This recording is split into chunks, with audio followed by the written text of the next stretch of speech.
are at the Seattle Seahawks. Get the guy everybody wanted in free agency. Reports are coming out now. We're going to take a look at that. If you're new to the channel, we're Detroit Lions fans, but this channel is fully dedicated to teams that just kind of get overlooked. They don't get the love from the national media. And the Seattle Seahawks we really like because we don't like anyone else in your division. We'll talk about that at the end of the video. But Demarcus Lawrence, let me read this to you. We're going to look at some highlights of this dude. I mean, this is crazy. So the Washington Commanders wanted him, the Patriots, and the Bears. So the Dallas Cowboys also were reportedly considering re-signing Lawrence, but ultimately let him walk, and they've got their own in-house replacements that they don't have. But the Commanders, Patriots, and Bears all wanted this guy. And it's interesting because it's like, well, he's old or overpaid him.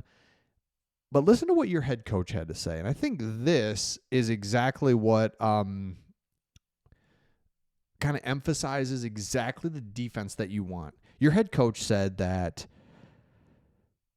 he makes you tough and connected. And it's like, okay, if you can describe your defense, that's what you want. So we know Ernest Jones. We know some of the things on the second. You know your secondary is awesome. Ernest Jones at the linebacker position, great. And now you've got this dude on the defensive line. Let's go. And by the way, let me know in the comments how you became a fan of the Seattle Seahawks. Like what player? It's usually like a player that you love watching. You know, I know your dad's watching or whatever, and then you start watching. There's a lot of different ways to become a fan, but especially if it was a player. Like, was it Marshawn Lynch? Was it Hasselbeck? Go back even a little bit more. Was it Sean Alexander? Wow, loved him. Alabama. Michigan beat Alabama. Anyway, in that like epic, was that Orange Bowl? Oh, anyway, okay. Demarcus Lawrence. Here's what else. You know, what was cool too is like Cooper Kupp, Demarcus Lawrence were fully attended all the offseason stuff up to this point, minicamp, OTAs, and he said really there's no excuse not to be there, and so this guy is drama free, ready to roll. And the reason that he chose the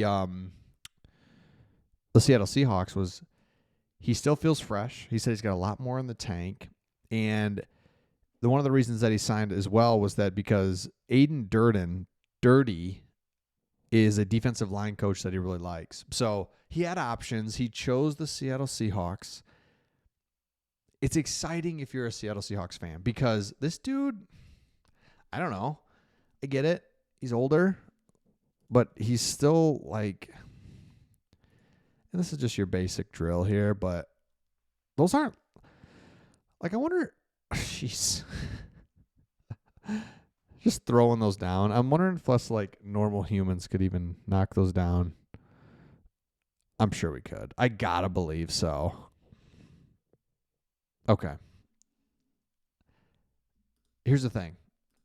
The Seattle Seahawks, now when you take this over to the defensive line rankings, and this is what's interesting to me. So PFF has you ranked 23rd in defensive line rankings. So I get it, but like Leonard Williams combined with Demarcus Lawrence, I get it. Some interior defense would be better, but I think you're better than 23rd. I mean, come on, what are we doing here? So, again, we've talked about this. As you look, your offensive line, good, or it's got to be good. I mean, you can go back and forth on that. You wish you would have done more. You got that really good draft pick that he was like the unanimous interior offensive lineman. He can play tackle too, but you get him. Boom, done. You've got two really good running backs. You fixed and did awesome with your wide receivers. I love that. DK Metcalf, thank you for everything. We tried. You tried. It didn't work. It's just time to move on. It kind of worked, but it's just time anyway. That's totally good. I love that. Cooper Kupp's motivated. The whole thing's just offensively, it's like, let's go. And again, defensively, when you've got linebackers that you do, the secondary is just dynamic. I mean, out of this world. I love your secondary. then it's like, all right, defensive line, hold up. We got to have you hold up because we know teams are going to run the ball.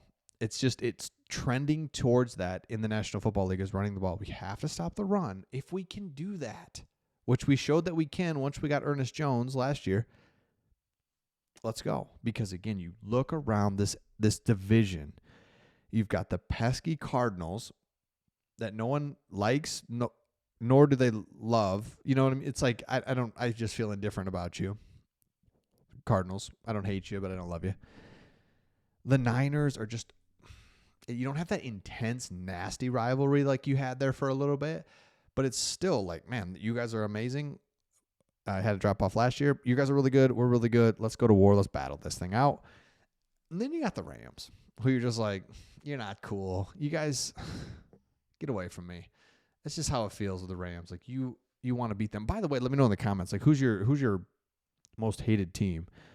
It might be the Rams for me. It's really getting up there because, again, Stafford goes there rooting for him. Wow, wins the Super Bowl in his first year. Like, okay, there's a lot to take in, but you're like, cool, man, congrats, but the second he won the Super Bowl, it's like, all right, man, cool, glad you got that.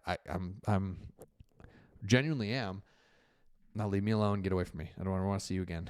You didn't do anything wrong. It's just get away from me. McVay, you're not that good of a coach. I get it. You're a good coach, but you're not that good. Where we just got to constantly talk about you being this young, hotshot coach. Like, what are you?